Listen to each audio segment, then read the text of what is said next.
Hey, YouTube. I'm Brick Smith, and welcome to Forever A Sorting with Kevin Aloysius Hinkle. Did you just say forever A sorting? Yes, I did.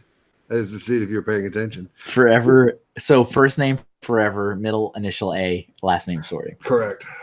Got it. Yes. Hey everybody, welcome back. It's good to be back. It's good to see you, man. It's been a whole. I don't know. You're wearing the same clothes. I am. I'm gonna separate my head. Nice. Doesn't work very well. No, well, welcome back, everybody. Welcome back. It's been a whole week for you. It's been like 5 minutes for us. Yeah. But bring you another one, another riveting chapter of our saga.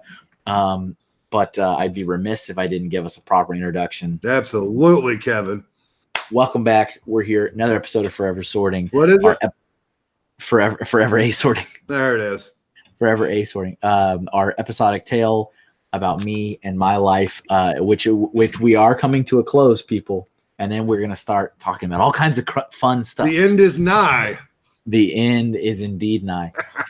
So if you would like to follow me outside of this program, you can find me on social media at Mr. Hinkle, Mr. Kevin Hinkle, I'm sorry.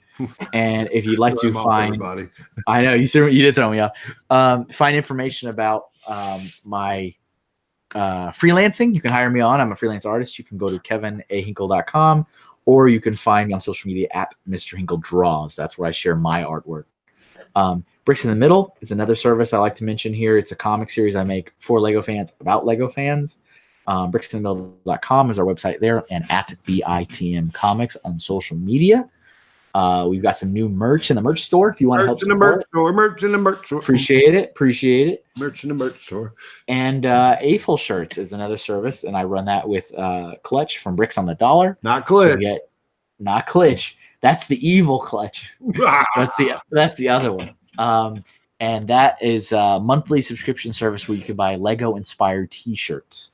At the time you guys are watching this, I am hard at work designing another T-shirt. So we'll see what that's going to be. But I need. I'm trying to put my 2 cents in.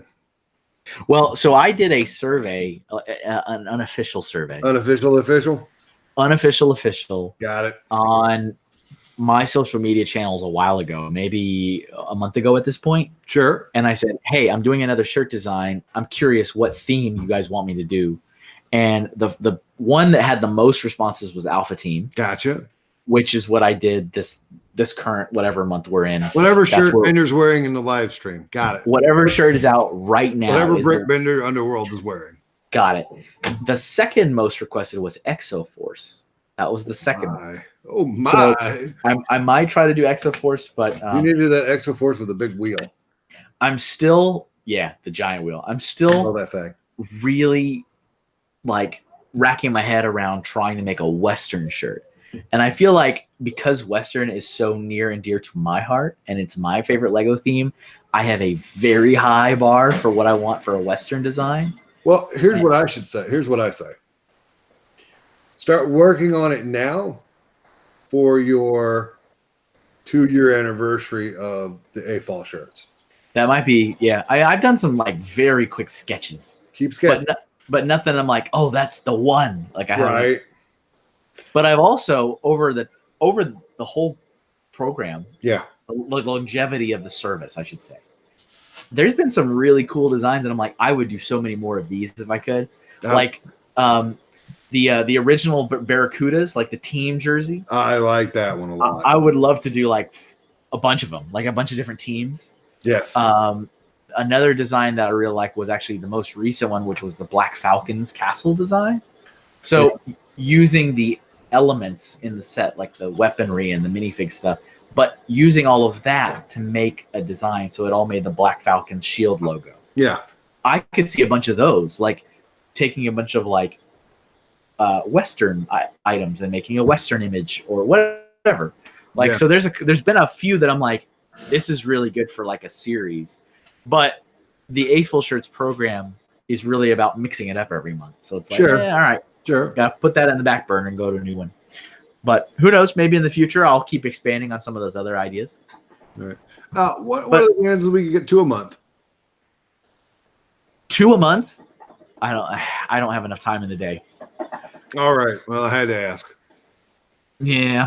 because we love what you do, Kevin. We appreciate your artwork. Pause the video right now. Go down and in the comments tell Kevin which one is your favorite shirt and how much you appreciate him doing this artwork for us as a community. Thank you very much. I Absolutely. I do enjoy it. Obviously, I love creating and designing and illustrating. Oh, we know you do. I do have a lot of fun doing it. I love it when people put their trust in me with their brands, Yeah. like their YouTube channels or their Bricklink stores or whatever. Because I get it. I understand that it's really important to you. It's your brand, it's your hobby, or it's your business, and that takes a lot of trust to say, hey, make a thing that I'm so comfortable with, I can now slap it on a business card and show it to other people. So You make it I appreciate it. Yeah, exactly. I appreciate it. We appreciate you, Kev. All the love, everybody. That All the was not love. planned, folks. Sorry about that. Enough of that. Yuck. That was unplanned camaraderie Ugh. before your eyes. Ugh. So last time we spoke, we ended with my first trip to BrickCon. We learned a little bit about BrickCon. We learned a little bit about my first product unveiling, and it's time to go back. It's time to go back to work, back to the desk, back to roll up the sleeve and get down to awesome keyboarding, typing away on Excel sheets and stuff.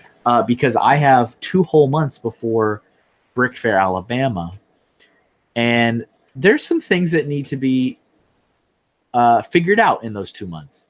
So, I mean, I still need to get, acclimated into the team, really. Mm-hmm. I need to figure out who are all the contacts and all the lugs, the LEGO user groups around the countries.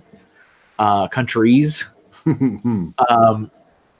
this point, I mentioned it last time near the end of the episode, but Todd at Brick Fair had decided that he wanted to expand Brick Fair. I had never been to one, but it was a very long-running, successful show, and he's decided he wants to add another. So we LEGO, we know that there's a Brick Fair Alabama coming in January. So that's interesting. So that's on the calendar going, all right, that's in January. And this was at a point for me where, even me talking to Jim before I took the job, when I was inquiring about the job, I said, well, what is the requirement? What am I going to be doing? By the way, Kevin, yeah, I interviewed for that job. And you did you? And you got it. Nice to meet you. Another one. There you go.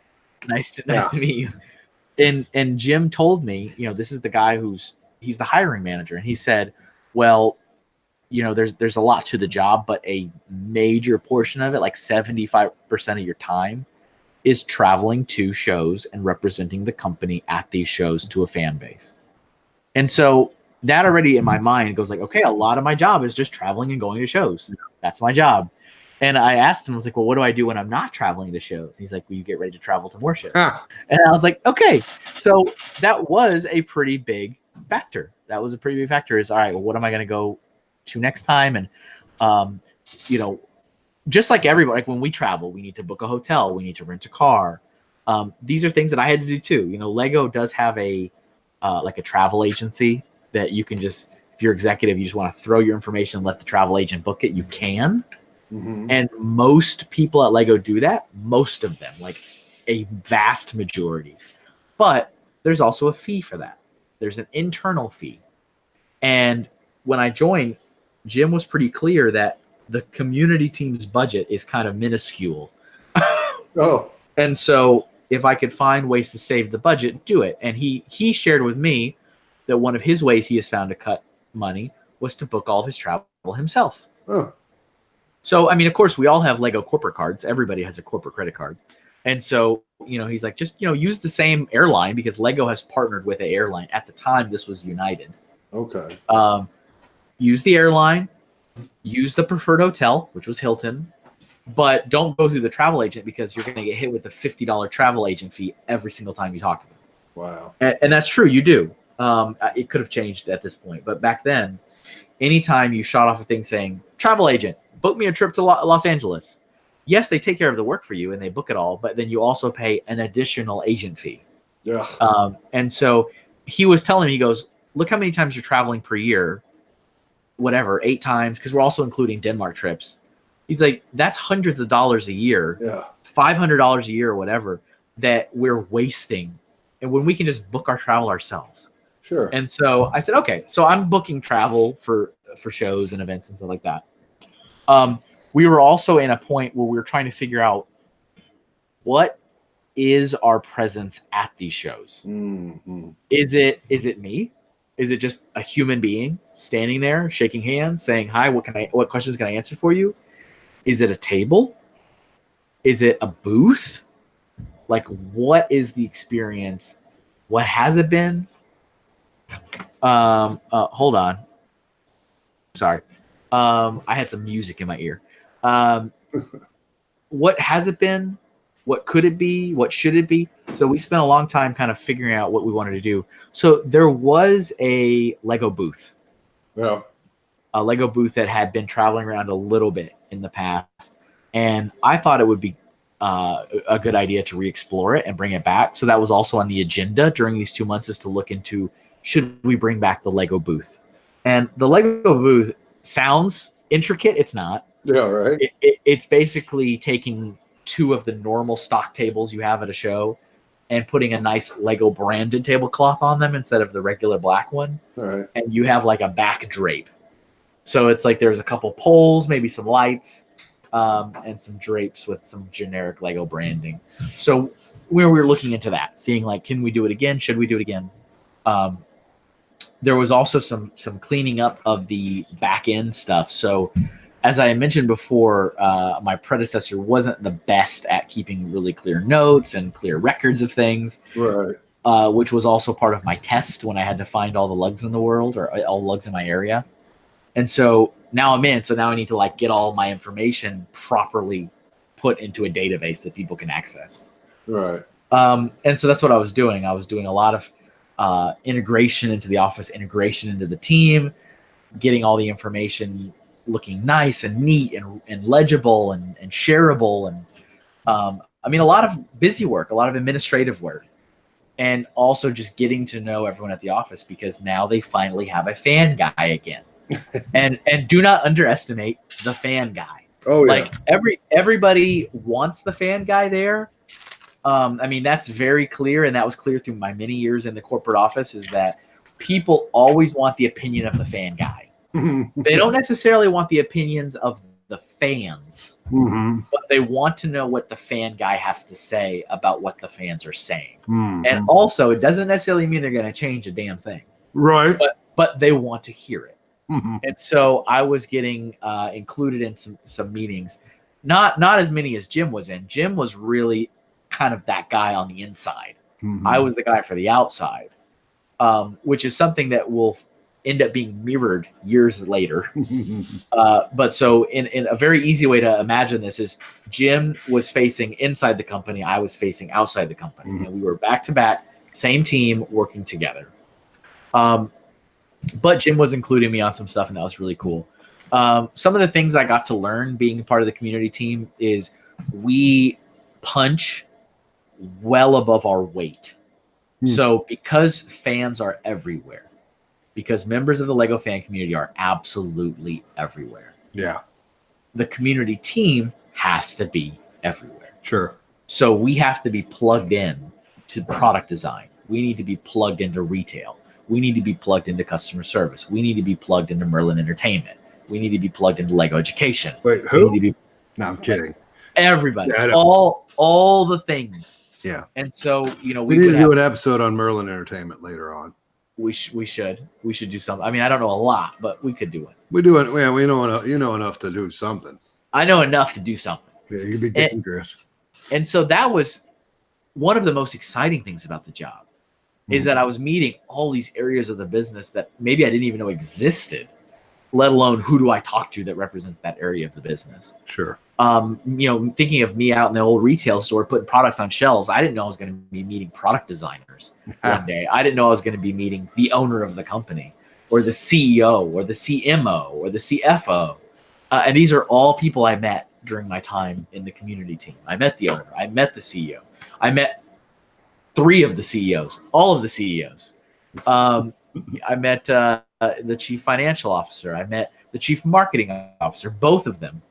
I got to meet people that worked at Lego Education. I got to meet people that worked for the Legoland theme parks, the Legoland Discovery Centers, because again, I represented a very unique area of the Lego business that has a seat at the table, or at least should have a seat at the table.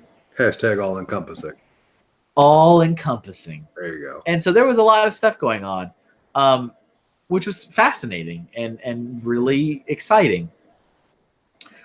Something I was holding on to from my retail experience is I really wanted to integrate retail and the community better. Because coming from the store level, I'm like, it's not that great. It could be a lot better. Sure. So I had a lot of grand desires coming in. And also, I want the record to show, I also had some things that had zero to do with the AFL community. Mm-hmm. And just like stuff that I knew as a sales associate and a supervisor and assistant manager and a manager, stuff that was just out of whack and messed up at the stores. I was like, hey, now that I'm here in the office, can I please have 5 minutes of your time to tell you that this is broken? Please fix it. And I felt like I owed it to all my colleagues after spending 6 years out in the field to just voice some of those. And those were all immediately dismissed. Oh, yeah. But I mean, it was great. It was almost comical how quickly that stuff was dismissed. But I did find people. I was like, hey, here's some things that I've always found. And like, well, don't you do fan stuff now? I'm like, yeah, but these are just things that I noticed from my time. I thought you'd like to know. Okay, well, we'll look into that. They won't. They had no interest in looking. No, never. But I did. I tried. I brought stuff up. Good for you. But I did want to integrate retail better with the community. Whatever that means, I wanted to explore, and I ended up exploring it for many years. Yeah. I don't think we ever really got to a place that I was happy with. No, you ever would have? Had you I don't even to this day? I think so. No.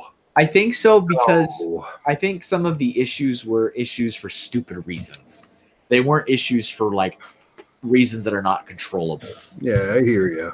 Like, whatever. So that was on my agenda for those 2 months, is to start looking into, are there programs we can either launch or programs we can revisit? Yeah. Is our information reliable internally? Can we use that? Am I getting introduced to the right people in different teams? And what's happening with Alabama? What do I need to get ready for that? And that was very much like a 50-50 show, right? Like that's when Jim and I are kind of together. That first Alabama, we're not quite there yet, but there's a lot of interesting things that happen there. That's also the first time I ever met Victor and Maggie from Eclipse Graphics. It was the first show I ever met them at. Nice. So it's just an interesting thing because I work with them now. But it was good. This was also my first winter in Connecticut. Oh. So this is when I get to learn. And you spent some time in Colorado, but you're a Texas boy. Yeah, it's still in the East Coast. Northeast winter is different than the Colorado winter for sure. Yeah. It's just, I've never been to Colorado, but I've been to the Midwest winter, which is also bad. Yeah. I think that's probably a good comparison, I would say. Okay. Like the thing that I always thought about Colorado is that I felt like the heavens would open, snow would just fall, and you get feet of it, and it would be beautiful. And like they kind of knew how to handle like prepping the roads and all that, but it would never last. Like it wouldn't be like here where like you have the mounds of snow in like a Walmart parking lot for months. Yeah. Like, you know what I mean? Like it would like fall in Colorado and then be like a weekend and then it's gone. It's like it's all melted away and it's beautiful. Be nice. Yeah. So, I'm the Midwest was the mounds and mounds for months and months. And it's just like it gets more inconvenient. And like I remember a couple years ago when in the news, like Boston is like, we've officially run out of area for our snow. Like it's like what do you do? What? It's like you don't have a place to put it anymore. So I mean, it was the first winter. I don't remember it being particularly bad. I mean, I've gone through some bad winters now after being here for eight years, but that first one wasn't necessarily bad. But what did happen, I want to say in 2011, maybe it was the next year, but Hurricane Irene hit, and that was interesting. It was the first time in my life I've ever lived anywhere to be considered in a hurricane. I mean, we're not exactly next to the coast. I mean, where I live, I'm like an hour and a half away from a shore, but close enough that Hurricane Irene hit. This was my first time ever to lose power for more than like an hour. Oh, wow. So I mean, we would lose power growing up in Austin. It happened every now and then or whatever. But it would be gone for an hour and come back on, you know, just like, all right, whatever. Hurricane Irene hit, we lost power for about a week.